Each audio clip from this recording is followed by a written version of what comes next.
Nabi Muhammad SAW selama masa hidupnya dia di tanah Mekah dan Madinah, beliau kan selalu mengajak saudara-saudaranya sendiri, umatnya, kaumnya, sukunya untuk apa? Hanya untuk menyembah Allah Subhanahu wa taala.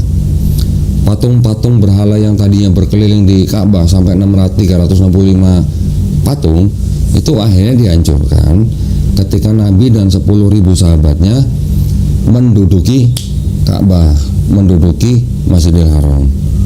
Orang-orang yang waktu itu masih belum mau menerima Islam dibunuh-bunuhin enggak, dikasih pilihan, lu mau masuk Islam boleh tinggal di sini, nggak mau masuk Islam keluar gitu, tapi nggak dibunuh-bunuhin gitu, kecuali kalau memang orang yang melawan dengan senjata gitu. Jadi Islam pada intinya sebenarnya bukan memaksa orang untuk masuk Islam dengan senjata atau dengan todongan pedang di leher atau dengan todongan pistol di pelipis gitu, bukan. Tidak ada paksaan dalam Islam. Orang-orang yang non-Islam selain di Mekah ya dan di Madinah, istilahnya mereka yang masih mau tinggal di negara Arab Saudi boleh nggak? Boleh. Tetapi ada hukum di dalam Islam, orang-orang yang istilahnya bukan Islam itu yang masih mau tinggal di negara Islam itu mereka tinggal bayar jizyah. Jizyah itu kan semacam pajak lah. Tapi pajak itu lebih kecil daripada kewajiban orang Islam. Orang Islam kan bayar zakat, orang non-Islam bayar jizyah kalau dia mau tinggal di situ. Jumlahnya lebih sedikit dari zakat dan yang bayar hanya laki-laki yang produktif. Orang tua nggak bayar, wanita nggak bayar, anak kecil nggak bayar. Dan orang-orang non-Islam yang tinggal di sebuah daerah Islam yang membayar jizyah itu mereka dilindungi sama orang-orang Islam dan nggak wajib ikut perang. Itu ajaran Islam gitu. Ada lagi bertanya? Ya kalau masalah hari akhir, malaikat, kitab mungkin udah tahu lah ya. Di Islam kita mempunyai rukun Islam dan rukun iman. Rukun Islam kita udah tahu bahwa setelah bersyahadat, sholat, zakat, puasa, naik haji jika mampu. Rukun imannya beriman kepada Allah Subhanahu wa taala, beriman kepada malaikat-malaikatnya, beriman kepada nabi-nabinya, beriman kepada kitab-kitabnya, beriman kepada hari akhir, dan beriman kepada qada dan qadar. Takdir gitu. Takdir ada yang bisa dirubah nggak? Bisa. Ada takdir yang bisa dirubah, ada takdir yang sudah mutlak. Orang tuanya dari mana? Sukunya? Orang tuanya asli mana? Sulawesi Tengah. Sulawesi. Orang Makassar. Apa Kendari? Sulawesi Tengah. Apa tuh? Hah? Banggai. Oke. Bisa nggak? Kenny milih lahir untuk menjadi orang Sulawesi? Nggak bisa kan? Saya juga nggak bisa milih lahir jadi orang Cina. Nggak bisa. Orang bule juga begitu. Orang negro juga begitu. Tidak ada orang yang bisa milih lahir untuk jadi orang suku ras tertentu, nggak bisa kan? Tetapi Allah Subhanahu wa taala menciptakan orang bersuku-suku tujuannya untuk apa? Untuk saling mengenal dan berkasih sayang. Kalau sampai ada perang dan segala macam itu perbuatan manusia sendiri. Gitu. Tapi pesannya Allah Subhanahu wa taala ya untuk saling mengenal dan berkasih sayang. Itu ajaran Islam. Jadi sebenarnya nggak apa-apa berteman sama mereka, maksudnya tanpa mengganggu iman mereka. Tidak apa-apa. Kita mau berteman, kita mau bermuamalah. Bermuamalah itu artinya mungkin berdagang atau bekerja dengan orang-orang di luar Islam, tidak masalah, nggak apa-apa. Cuma jangan sampai kita mengikuti mereka. Karena udah tahu yang benar. Iya, kita sudah paham Islam, kita harus bisa membatasi diri kita sendiri dengan akidah Islam. Gitu. Rik, ini kok warnanya biru, Rik? Apanya? Mic-nya? Masuk suaranya. Biru ya? Di situ biru apa enggak? Apa hijau? Oh, aman. Bukan, ini enggak ada noise cancel kalau begini. Suaranya enak, udah. Percaya padaku. Coba dipencet. Hijau? Nah, hijau. Nah, gitu. Hah? Malah jadi kecil. Masa? Iya. Balikin lagi. Dibilang ini suka ngomong gak jelas katanya. Itu biru ya. Salah kecil. Ini enak, bener. Iya, Udahlah, terserah kameramen ya. Nah, kira-kira Islam begitu. Di Islam kita tidak dilarang untuk berdagang atau bermuamalah dengan orang di luar Islam. Nggak apa-apa. Yang penting kita bisa menjaga akidah kita. Dan di Islam tidak ada yang namanya paksaan. Akidah itu apa? Akidah itu teologi, keyakinan. Itu akidah. Teologi. Ada Yes. bagian part-partnya nggak akidah? Part apa maksudnya? Saya ilmu akidah gitu nggak? Ada ilmunya khusus. lagi. Oh, ada. Bisa ini dibahas? Ya bisa. Ya, contohnya kayak gini. Contoh nih ya. Tuhan bisa jadi manusia nggak? Ya, itu akidah salah satunya. Tuhan atau Allah Subhanahu wa Ta'ala punya sifat mustahil nggak? Punya. Dia nggak mungkin jadi makhluk gitu. Itu juga akidah. Teologi, Tadi aku ketuhanan tanya dia gitu. juga. Mungkin nggak sih Tuhan tuh turun iseng gitu kan, Jadi manusia. jadi pengemis, jadi apa kan? Kalau raja-raja zaman dulu dia merakyat gitu kan, buat lihat-lihat warganya. Mungkin nggak sih? Dia bilang nggak mungkin. Sekarang apa perlunya Tuhan jadi manusia gitu? Emangnya dia nggak mengetahui apa yang ada di bumi, apa yang ada di alam semesta ini? Kan dia maha mengetahui kan, pasti kan? Iya. Maha benar nggak? Maha benar. Maha suci nggak? Maha suci. Maha pengampun nggak? Maha pengampun. Kalau dia maha pengampun, terus apa gunanya dia repot-repot jadi manusia untuk dalam tanda kutip bunuh diri ya? Bisa nggak saya katakan bunuh diri? Bisa. Bisa, karena kan tindakannya menghilangkan nyawa sendiri. Dengan taunya dia bakal mati, dia tahu dia bakal mati. Berarti tindakannya bisa dianggap menghilangkan nyawa sendiri kan? Walaupun dengan motivasi untuk mengorbankan dirinya menyelamatkan orang misalnya. Tapi kalau dia maha pengampun, perlu nggak dia jadi makhluk untuk mati bunuh diri menyelamatkan Nggak manusia? perlu. Nggak perlu. Kalau gini, kan saya pernah dengar pada saat Musa minta Hmm? Tuhan datang, Hmm? dia akan ngasih jamuan tuh. Hmm? Nah, tapi kan nggak datang, Mau makan malam. bukan malam. Hmm? Tapi pada saat Musa udah selesai, Musa udah tutup hari, dia bertanya kepada Tuhan, kenapa tidak datang? Nah, tapi Allah berkata, berfirman, saya datang dengan Dalam bentuk dalam pengemis. bentuk pengemis yang meminta makan. Itu di hadis apa di Quran? Di hadis ya? Saya kurang hafal juga, tapi kayaknya Di hadis itu mah. Di hadis. Bisa Ada ya? cerita kayak gitu. Kalau hadis itu kita harus cek dulu sahih nggak gitu. oh ya. Oke. Kalau yang namanya Allah Subhanahu wa Ta'ala turun menyamar menjadi pengemis, sudah dipastikan itu nggak benar. Iya, katanya Musa meminta, Tuhan tolong aku adalah hambamu, tolong datang untuk makan malam bersamaku. Dia udah siapin jamuan, dia nunggu, ternyata datangnya pengemis. Dia datang minta makan, nanti aku kasih ya, karena aku lagi nunggu tamu besar. Nanti kamu datang lagi. Hadis itu bertentangan dengan ayat Quran. Kenapa? Karena di Quran Musa minta supaya bisa melihat Tuhan. Tuhan baru menunjukkan istilahnya apa, kuasanya saja. Gunung sudah hancur, Musa pingsan. Itu gimana cerita bisa jadi pengemis gitu? Ya, Iya, itu aku berarti lupa bertentangan dengan Quran. Kalau sudah bertentangan dengan Quran, kita nggak boleh menerima hadis itu gitu. Bisa jadi hadis-hadis itu berasal dari orang-orang Israel atau disebut hadis Israiliyat gitu. Ada lagi hadis. Jadi hadis kan banyak orang Yahudi juga masuk Islam. Ketika mereka masuk Islam, mereka banyak membawa cerita-cerita yang berasal dari kitab mereka sebelumnya gitu loh. Itu yang disebut dengan hadis-hadis Israiliyat gitu. Sampai ada bukunya saya khusus gitu. Tapi itu hadis-hadisnya tidak semuanya bisa kita terima gitu. Hadis. Kebanyakan hadis palsu atau Israiliyat gitu. Ada kok saya bukunya. Mana ya? Ya intinya begitulah. Jadi yang syarat sebuah hadis bisa diterima itu dia tidak boleh bertentangan dengan Quran pertama kali. Kedua, dia sanadnya dan perawinya harus sampai kepada Rasulullah. Itu baru bisa disebut sahih gitu. Kalau di antara perawi itu walaupun dianggap sampai kepada Rasulullah, tapi di antara orang-orang yang menceritakan itu ada yang tidak alim, misalnya pernah berbohong aja, nggak usah bohong sama manusia deh, membohongi binatang aja. Contoh misalnya manggil binatang gitu ya, mau ngasih makan gitu, ternyata di tangannya nggak ada makanan, kan bohong berarti kan. Hadis yang dibawakan oleh dia tuh derajatnya langsung turun. Kalau tadinya sahih turun jadi hasan gitu. Tahunya gimana? Ya, ada kitab-kitab yang membahas tentang perawi-perawi itu. Jadi ada kitab-kitabnya yang sampai menceritakan orang ini gimana gitu. dulu pernah bohong nggak, alim nggak, keturunan siapa gitu. Itu ada ilmunya. Nggak seperti Matius, Markus, Lukas, Yohanes yang tidak diketahui siapa yang nulis dan tidak jelas apakah nyampe ke Yesus apa enggak gitu. Bedanya di situ. Waktunya udah jauh. Jauh.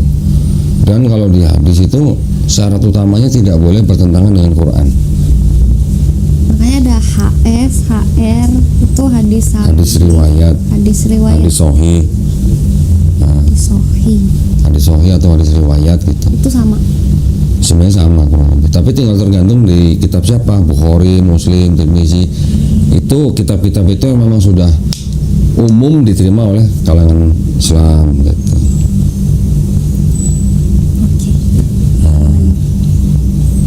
Jadi tidak semua hadis bisa diterima. Pernah dengar surga di bawah telapak kaki ibu? Itu hadis bukan? Hadis. Hadis. Sahih bukan? Enggak. Enggak sahih. Walaupun enggak sahih, tapi kan kedengarannya baik gitu kan. Itu enggak sahih. Itu boleh dikatakan hadis palsu. Iya, tapi kan ajarannya baik gitu loh. Iya, ajarannya kan baik. Iya. Tuntutlah ilmu sampai ke negeri Cina gitu. Pernah dengar? Itu juga hadis. Tapi bukan hadis sahih gitu. Kan kasihan gitu ilmu dituntut-tuntut gitu. Selama ini kita bilang surga di telapak kaki ibu, berarti itu hadis. Iya, berasal dari kalangan Islam. Karena di Islam, Kayak itu. karena di Islam memang Islam mengajarkan anak harus benar-benar menghormati orang tua, terutama ibu. Iya. Ya, ada hadis kalau nggak salah yang seorang sahabat menanyakan kepada Nabi, siapa yang harus kita hormati antara ayah dan ibu? Nabi menjawab ibu. Oke, setelah ibu siapa? Ibu lagi. Setelah ibu lagi sampai 3 kali, baru ayah. Baru ayah. Berarti satu ayah bukan dengan 3 istri, bukan, ibunya 1. Tapi kita tetap menghargai ibu 3 kali lebih tinggi daripada ayah. Karena ibu yang mengandung dan melahirkan kita. Gitu. Mungkin dari situ ya, mungkin sampai ada perkataan surga di bawah telapak kaki ibu. Mungkin, tapi ternyata itu bukan hadis yang sahih gitu. Tuh, kita juga orang Kristen memakai itu. Ngambil dari Hadis Islam. ya. Aku baru tahu. Ngambil dari Islam. Jangan sedih. Gak sedih lah. Harusnya udah nggak boleh sedih. Iya. Udah aman. Kemarin gimana? Setelah yang dari ketemu dengan Billy di sini pulang terus gimana? Ngobrol sama mamanya atau gimana? Udah enggak sih, cuman chat. Oh, chat. Kan nggak di sini. Oh, mama di mana? Di Sulawesi. Makassar ya. Papa juga di sana. Iya. Oke, terus bilang apa? Udah ngechat. Tuhan tuh satu. Terus? Islam sama Advent nggak jauh beda kok, cuma beda di ketuhanan aja. Jadi maksudnya bukan berarti aku pindah agama gitu, jadi aku sama mamiku putus hubungannya. Enggak. Ya, kayak gitu. Iya. Karena di Islam juga ibu yang dimuliakan. Aku cuman bilang kayak gitu, belum dibalas. Oh, belum balas. Iya, videonya juga aku udah liatin, belum dibalas. Papanya? Apa? Papiku mah Apa? nggak tahu. Silakan gitu ya. Nggak tahu, papiku nanti aja Oh. belakangan. Soalnya aku lebih dekat sama papiku, jadi mungkin ngomongnya nanti lebih. Oh, malah lebih dekat ke papinya. Iya. Oh, oke. Maminya di sana sama papinya gereja apa? Papiku GPIB, Mami sama dong. Advent. Kok beda? Jadi kalau orang minggu mereka misah gitu. Nggak Papinya gereja, GPIB. papiku nggak gereja. Oh, papinya nggak gereja.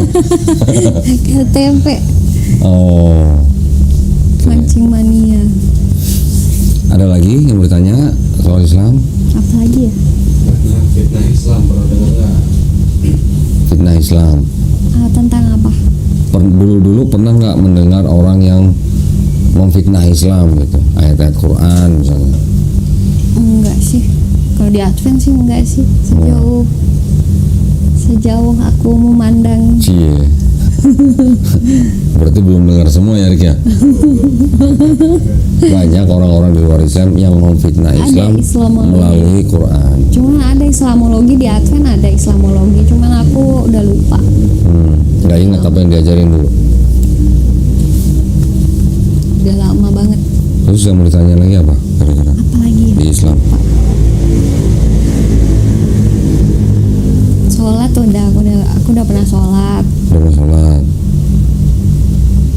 kerudung belum? Udah. Udah. Kemarin yang ke Sunda Kelapa pakai. Oh, pakai. Coba pakai tapi melorot. Oh, berarti tinggal belajar aja. Nanti ada yang ngajarin. Yang ceplosan aja. Kayak mama. Cari yang kayak Ricis. Nah, Advent kalau dibilang ngikutin Bible, di Bible kan juga sebenarnya harus berkerudung perempuannya. Iya.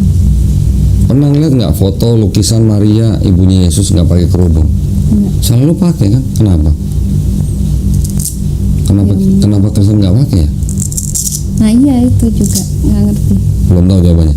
Udah dihapuskan kali. Kan udah dihapus yang kemarin-kemarin. Kalau dihapus, loh yang ngomong dihapuskan kan Paulus, tapi Paulus sendiri yang ngomong juga bahwa perempuan harus pakai kerudung. Kurban apa tuh dihapus. Kalau nggak pakai kerudung, Paulus bilang apa? Perempuan itu harus botakin rambutnya. Jadi Paulus nggak salah-salah amat loh sebenarnya. Dia juga yang ngomong bahwa perempuan harus pakai kerudung. Kalau nggak pakai kerudung mendingan botak gitu. Dalam ada ininya kali, case-nya. Gini, kalau pendeta yang zaman sekarang bilang, kenapa orang Kristen nggak harus pakai kerudung? Karena itu fashion, dianggapnya gitu. Fashion itu berubah gitu. Atau enggak di apa? Kalau itu kan di Arab sana kan Panas. pasir, jadi harus pakai kerudung. Emang di Indonesia nggak panas? Panas juga sih. Oh, panas juga. Kan ada debu pasir, Oh. jadi bercadar. Kalau di Islam konsepnya bukan karena panas atau enggak. Kalau di Islam itu yang perempuan harus pakai kerudung, kenapa? Karena tubuh wanita itu semuanya aurat kecuali wajah dan tangan. Jadi itu yang harus ditutup. Tujuannya apa? Supaya satu ya, selain daripada untuk mudah dibedakan, juga untuk menghindari godaan dan fitnah. Ada nggak cowok ngeliat cewek dari belakang ngeliat rambutnya aja nafsu gitu? Ada nggak? Ada. Ada aja pas balik. Ada nggak cowok ngeliat cewek ngeliat betisnya aja udah nafsu gitu, udah horny gitu? Ada nggak? Udah. Ada. Itu memang fitrahnya cowok begitu. Makanya di Islam juga diajarin untuk cowok harus merendahkan pandangannya terhadap cewek. Itu ada ajaran. Cowok aja yang tutup mata apa ya? Tapi kalau cowok kan nutup mata kan ada yang dibuka dikit begini gitu. Cowok yang tutup mata aja gimana? Nah, jadi memang sangat sangat dijaga yang namanya resiko-resiko maksiat atau dosa itu sangat dijaga dalam Islam. Maka sampai ada perintah begitu. Iya, aku takut gitu. Pelan-pelan boleh tapi ya. Kalau namanya orang baru masuk Islam itu justru malah tidak dianjurkan langsung drastis, harus step by step. Ya, step by step itu artinya ya sesuai dengan kemampuan dan keadaannya. Kalau keadaan memungkinkan ya ikutin syariat Islamnya. Kalau keadaannya belum memungkinkan ya dijalanin dulu gitu. Bukan berarti nggak wajib, tapi ya namanya untuk menjaga keislamannya dulu Kalau sebagai di rumah misal tiba-tiba aku pulang itu kan kasihan orang tua kan kalau ngelihat Iya. itu boleh nggak? Tapi kan sekarang tinggal sendiri nggak sama orang tua kan? Iya. Dan berarti kan nggak ada yang melarang di rumah. Iya. Nah, aduh, pelan-pelan. Iya. Ya pelan-pelan. Tapi juga bukan berarti dihilangkan, tidak. Tetap harus dipelajarin, dibaca. Kenapa perempuan harus pakai hijab gitu atau penutup rambut, dibaca. Itu ada di Quran. Dan itu bukan perintah Nabi, itu perintah Allah Subhanahu wa taala. Nah, kalau orang Islam ngaku beriman kepada kitab atau Quran, sedangkan di Quran ada perintah untuk menutup aurat, terus nggak ngejalanin, berarti kan nggak ngikutin perintah Allah gitu. Itu aja sebenarnya, simpel. Nanti ada perempuan yang bilang, aduh ntar dulu belum dapat hidayah,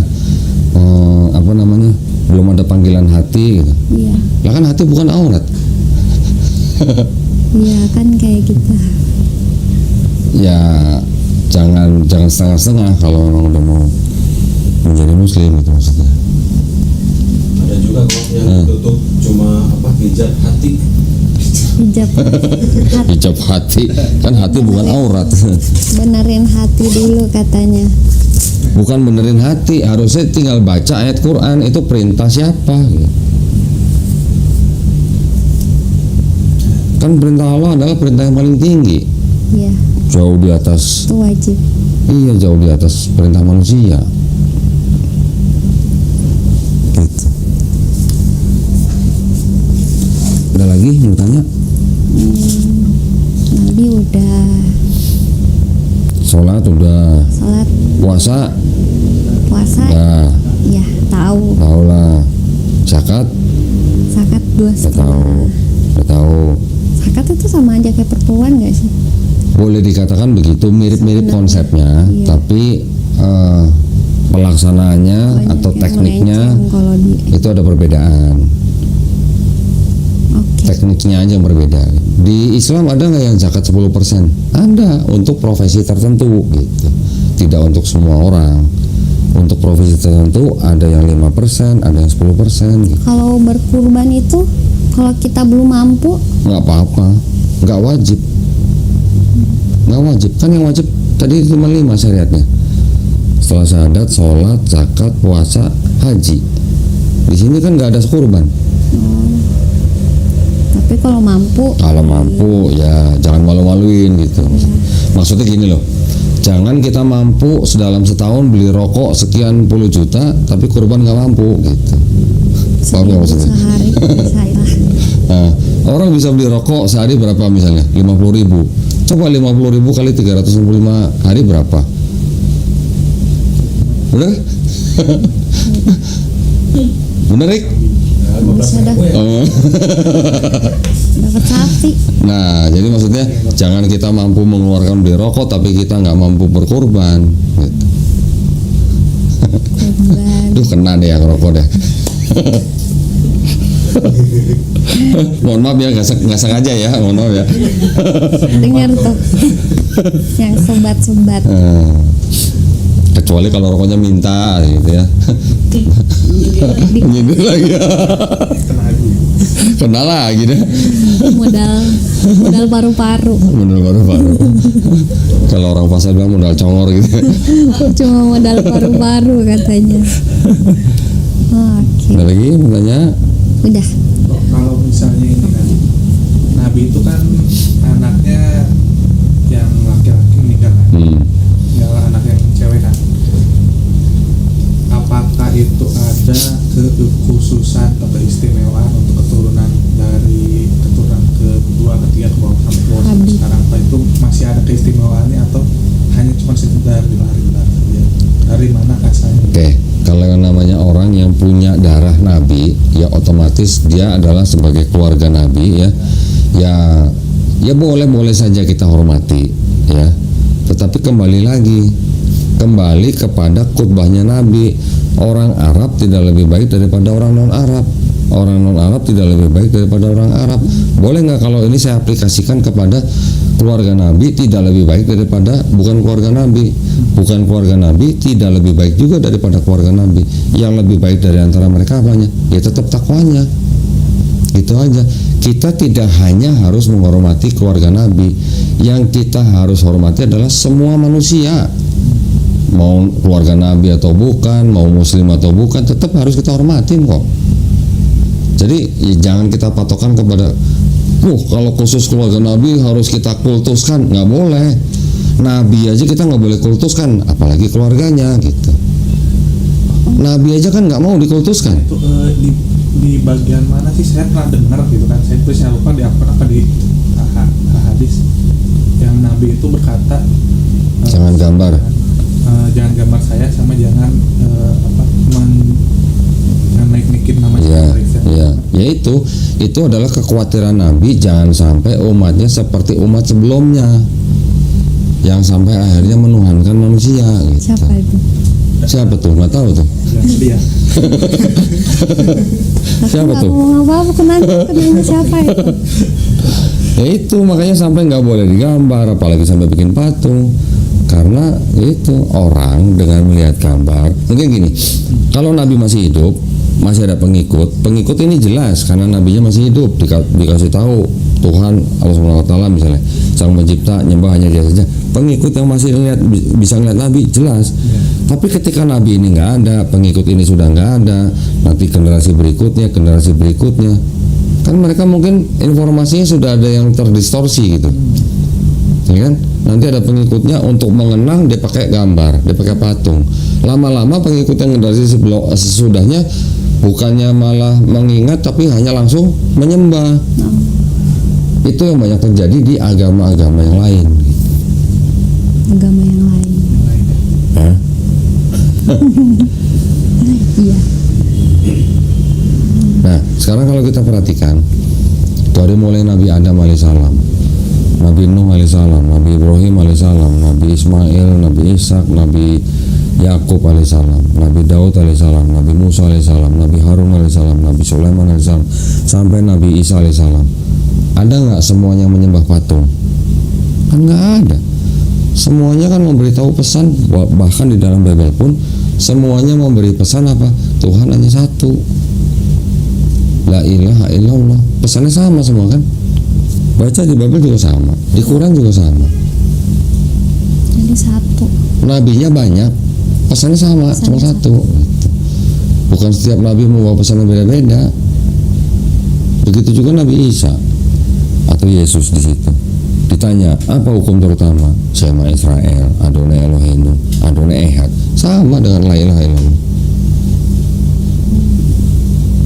Kita yang salah tafsir. Kita salah memahami. Makanya di dalam Quran itu punya 3 fungsi.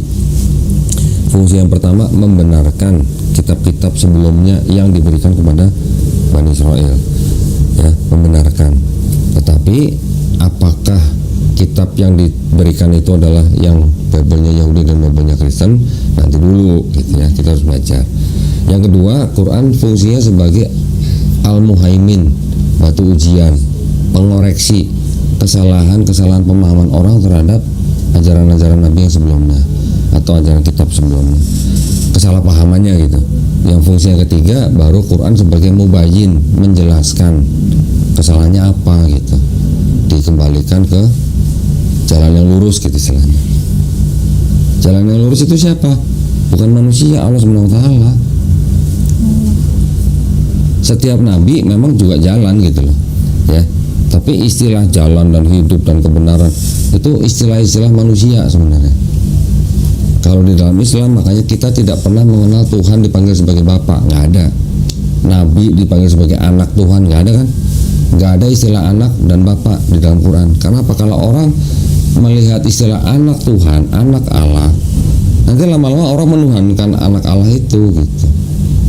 Sama seperti orang-orang Yunani yang menuhankan Hercules, menganggap sebagai dewa karena dia anak dewa gitu.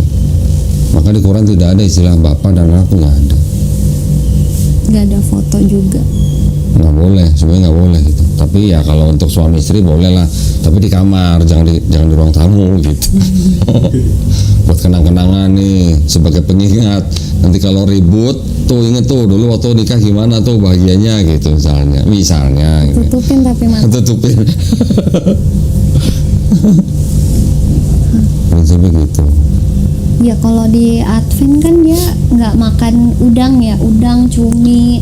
Menurut perjanjian lama, Ya. yang boleh dimakan dari hewan laut atau ikan itu adalah ikan yang bersirip, bersirip dan bersisik. Jadi yang ada sirip dan ada sisiknya aja boleh dimakan. Jadi lele nggak boleh dimakan, udang nggak boleh dimakan, patin nggak boleh dimakan, hiu nggak boleh dimakan, paus nggak boleh dimakan. Menurut perjanjian lama. Tapi kalau di Islam, pada dasarnya semuanya itu halal sampai diharamkan. Nah, tetapi prinsipnya di dalam Islam juga yang namanya segala sesuatu yang halal belum tentu halal buat orang-orang tertentu gitu misalnya. Misalnya buat orang-orang yang sudah punya kolesterol, udang haram apa halal? Ya sudah haram buat dia karena menimbulkan penyakit gitu. Jadi ada istilah toyib atau nggak toyib. Toyib itu baik maksudnya. Makanan ini baik buat kita kalau tidak menimbulkan penyakit. Tidak berlebihan. Tidak berlebihan juga. Di dalam Islam apa lagi? Makanlah sebelum lapar, berhentilah sebelum kenyang. Artinya ya nggak boleh berlebihan. Segala sesuatu yang berlebihan pasti nggak bagus. Tapi ada ayat tentang makanan juga di Quran. Quran. Maksudnya ya itu yang masalah babi jelas, babi darah bangkai itu udah pasti haram, udah nggak boleh. Ya kalau babi nggak boleh karena Iya. Nah nanti turunan-turunannya kalau di Islam kan hukumnya itu terbagi menjadi 4. Yang paling tinggi Quran, yang kedua hadis sahih, ya. Yang ketiga baru ijma ulama atau kesepakatan para ulama. Berikutnya baru kias namanya. Kias itu apa ya, ilmu kayak semacam ilmu perbandingan lah gitu. Yang pertama tetap Quran.